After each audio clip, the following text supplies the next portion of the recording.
Okay, so some folks wanted to know what I'm doing to make my garden grow, and just wanted to put a video together here of what I've been doing these last few years. So we'll start here with the raised garden bed. I built this in January/February, and we just basically have it hooked up to a hose that goes back to a timer. By the way, those are grapes. Those were here when we moved in. So I have a RV filter on there as well as a timer. All right. This particular one runs 6 times a day at spurts of 1 minute. So for 1 minute, and then it shuts off. And it does it every 4 hours. The hose that I decided to use, I got at Harbor Freight. 20 bucks, 3/4 inch, and I think it's a 100-foot hose.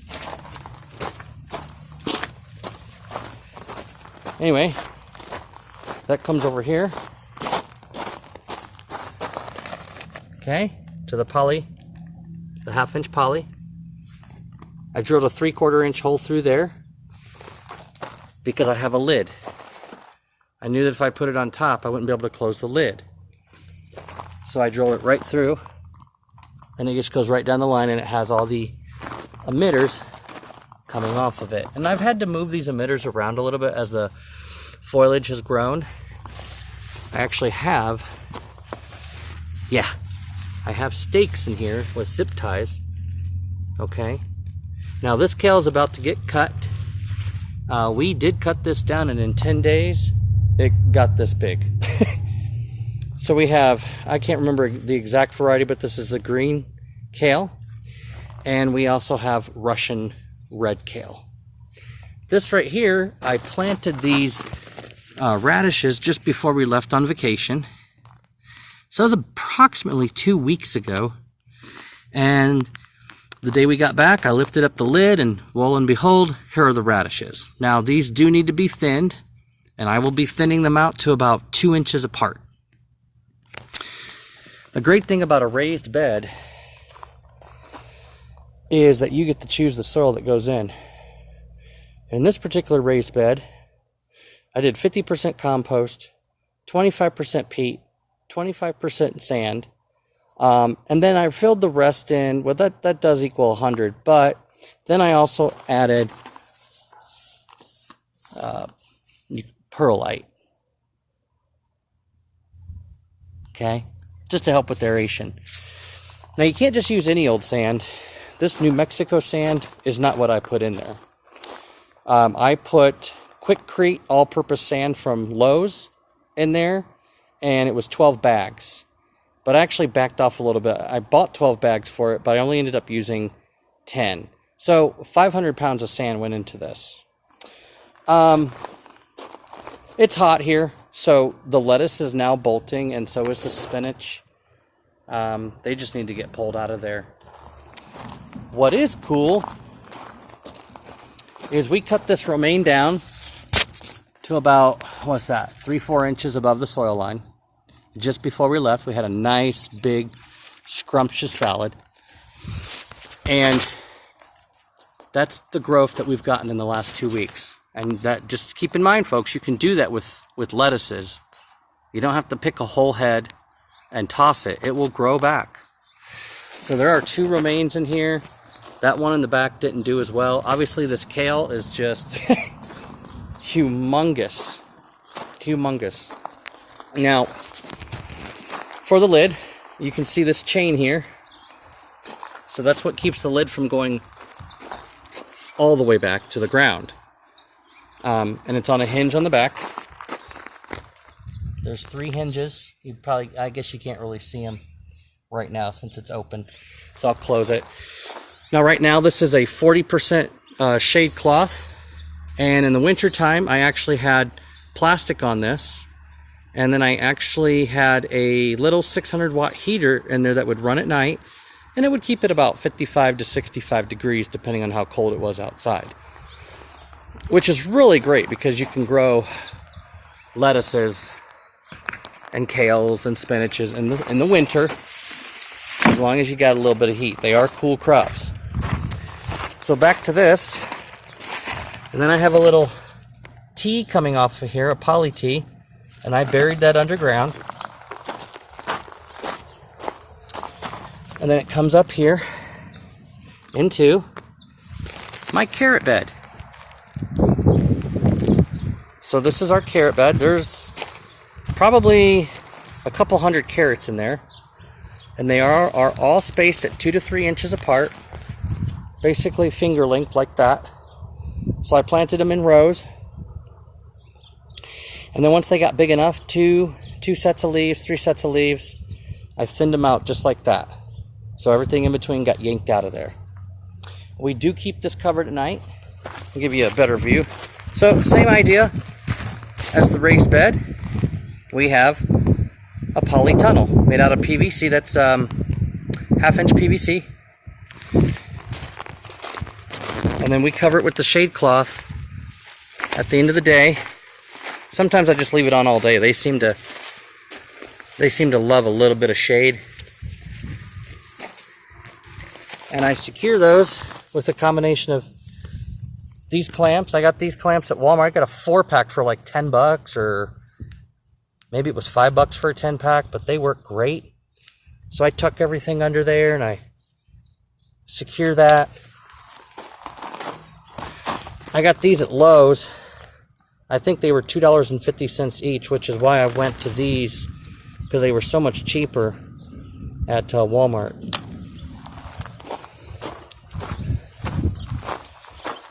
Okay, so I've probably made a video about the shade garden before. I'm pretty sure I have. But somebody was asking about the construction. So the construction is very simple. You have a door that I made. It's already bowing. I mean, I think the door was not treated wood, but these posts are. These are 4x4 posts, okay? And I've basically staggered the post I think it was like every 4 feet. And then up here, I added these beams. So I cut all the wood at 45-degree angles, and those are pressure treated. And then just adhered them, and that gives it stability. This thing doesn't really move. I mean, if you shake it, the whole thing will move, but it just doesn't really do a whole lot of moving on its own. The wind's not going to knock it down or anything. As far as the watering system goes, for this one, it's over here.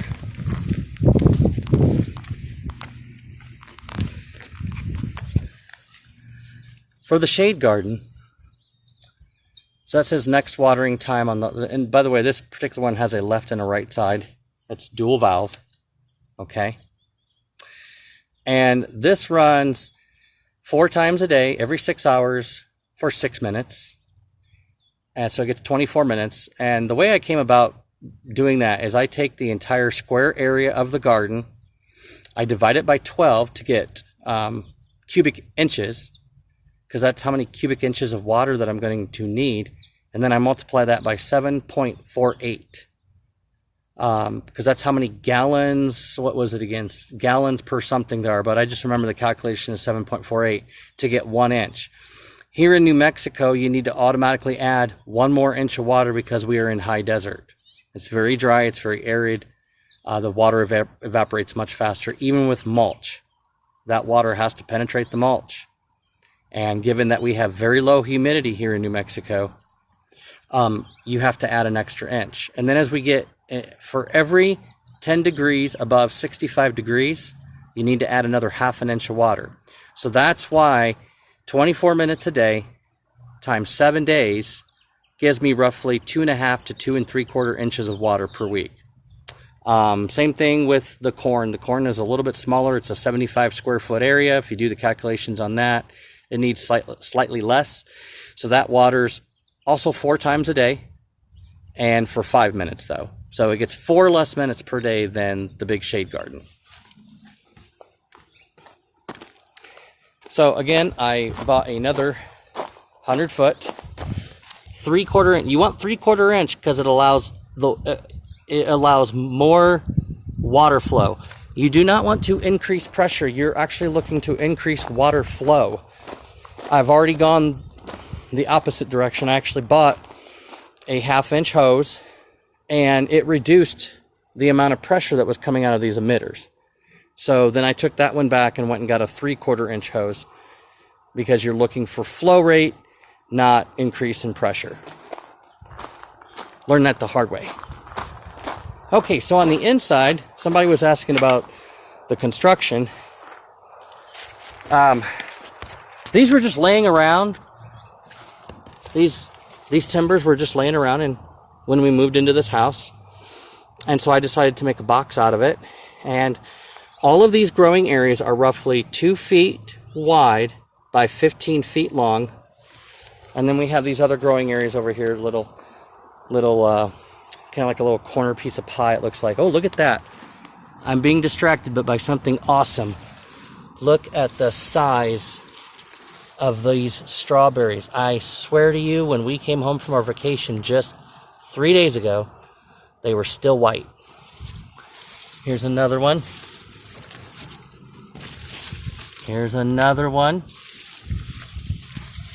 We've got a few now. There's one back there. Oh my goodness. Oh, there's a weed. Get that out of there. Okay, got that.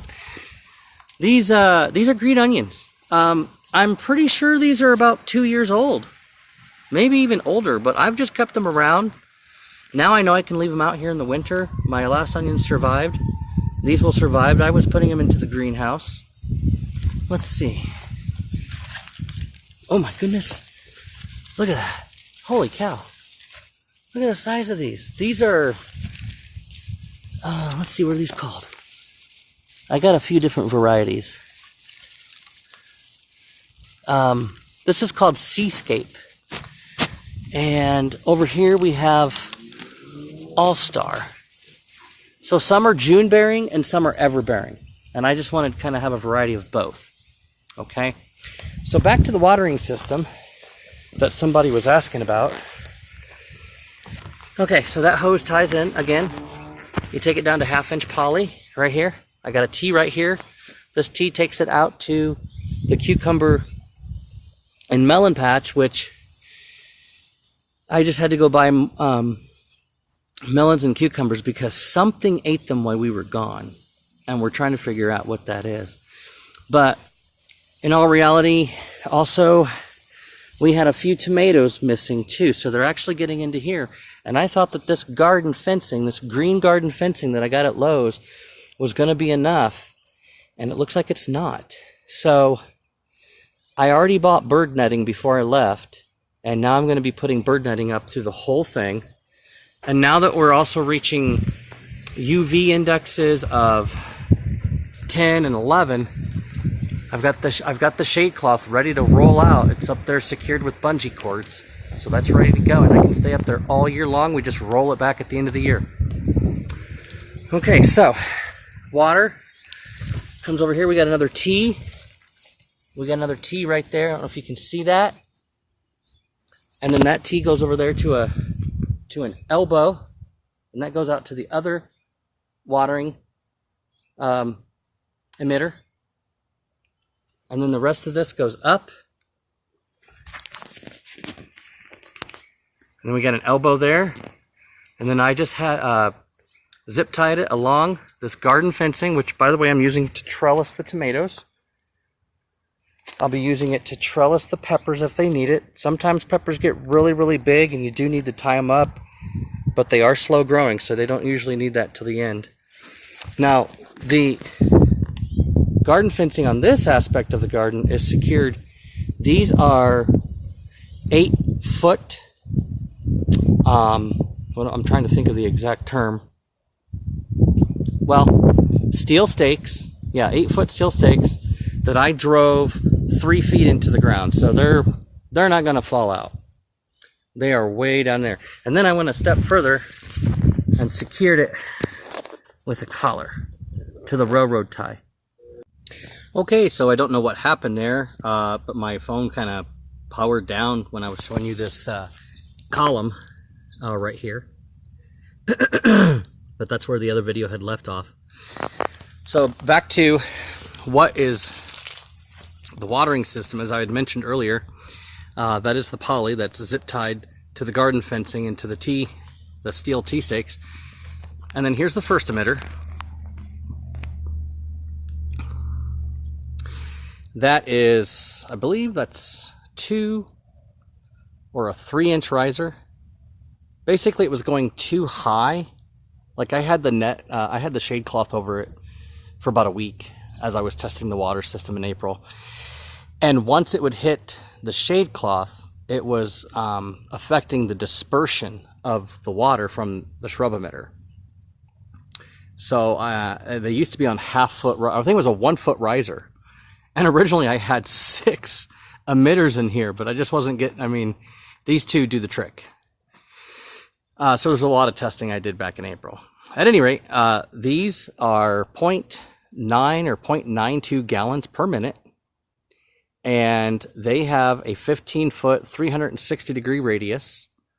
And so it gets the whole garden. It even gets a portion of that back there. So between a little bit of that rain going back there and the emitters that are back there, that gets plenty of water for the cucumbers and melons that I'm going to be replanting. And then here at the end, we have the next emitter. Okay. These are Rainbird, 360-degree, 15-foot if you're looking to do something like that. The reason I did it this way, I mean, I researched for 2 years about how I was going to be watering my garden, because every year I add a little bit here and add a little bit there. And last year I was up to like 2 hours that it would take to water my garden. This year it was going to be 2.5, almost 3 hours.